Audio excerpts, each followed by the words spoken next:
I am Macedonian. How is it possible in the 21st century for someone else to decide who I am or who I am not? Does the universal human right to self-determination as declared by the United Nations not apply to me? Am I excluded from this declaration? How does one become what or who he or she is? Is it the government that decides? The priest, the church, the United Nations? Who has the power to decide ethnically and nationally who I am, what language I can speak, what songs I can sing, what dances I can dance? And if anyone has that right, who has given it to him or her? My parents are Macedonian, my grandparents were Macedonian, and my great-grandparents were Macedonian as were their parents, so what am I now? Chinese. Not that I want to be one, but even if I wanted to, I cannot be anything but Macedonian because all my ancestors were Macedonian. In the beginning of the 20th century, my ancestors struggled to free themselves and Macedonia from the grip of the Ottoman occupiers, as did the other nations in the Balkans. After 5 centuries of occupation, it was time for freedom, time for the Ottomans to leave. The spirit of freedom was felt everywhere, and blood was spilled to achieve it. Unfortunately, freedom to the Macedonians did not come easily, in spite of their effort. Not to Macedonia, and not to my ancestors. One tyrant was replaced by 3, and instead of gaining its freedom, Macedonia was again occupied and divided. Worse than before, in addition to losing their homeland, Macedonians now lost their identity, and forcibly were made into Serbs, Bulgarians, and Greeks. The struggle for the Macedonian name, identity, and language became, and 100 years later, is still a burden to all Macedonians, and a shame for Greece, Bulgaria, the EU, and the United Nations, who still insist on their non-existence. My ancestors fought hard for their identity, nation, and country Macedonia, but obviously not hard enough, because they did not understand the power of politics, and were naive enough to trust their neighbors, to have their best interest in their hearts, when hundreds of thousands of them joined in the fight against the Ottomans, to first free their neighbors, and then their own homeland Macedonia. Macedonians believed in a united Macedonia, and a Macedonia for Macedonians. Their neighbors, however, had different ideas. The Greeks, Serbs, and Bulgarians fought against one another for a larger land grab of Macedonia, each claiming that Macedonia and Macedonians belonged to them, only to settle for its division in 1913. Historian J.S. Gandetto writes, 19th century Greeks did not regard the Macedonians as people of the same ethnicity, Politis 1993-36, Damaras 1958, Karagatsis 1952. 1. Greeks in the late 18th and early 19th century viewed the Macedonians as conquerors of Greece.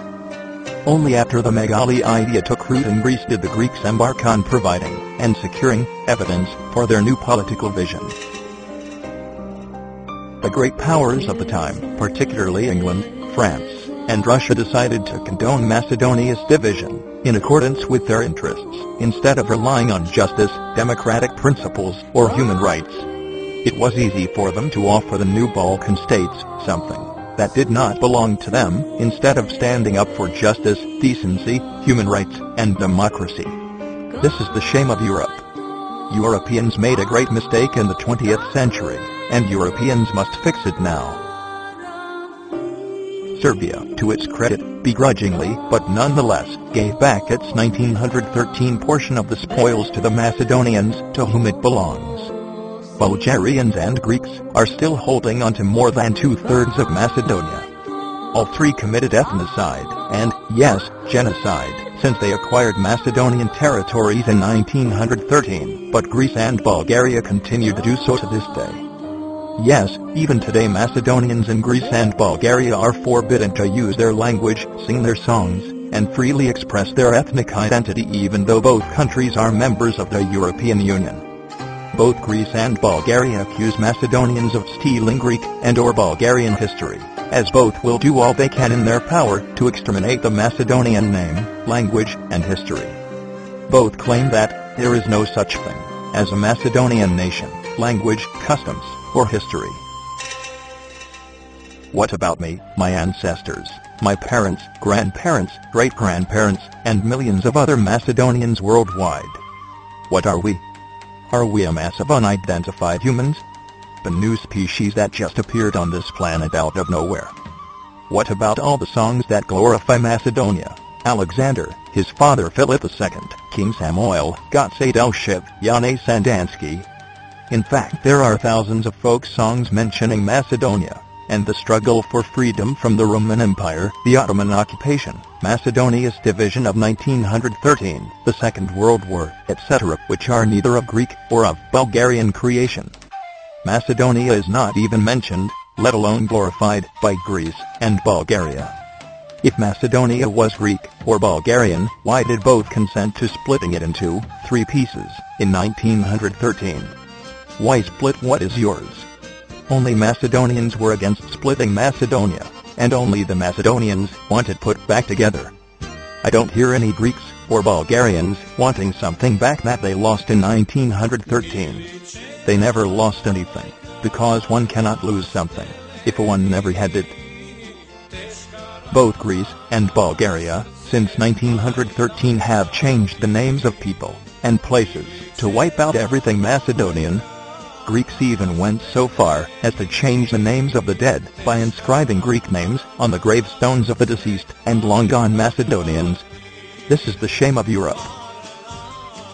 If this historical injustice is not righted, and if Macedonians are not given rights as other nations enjoy, there will never be true peace in the Balkans or in Europe.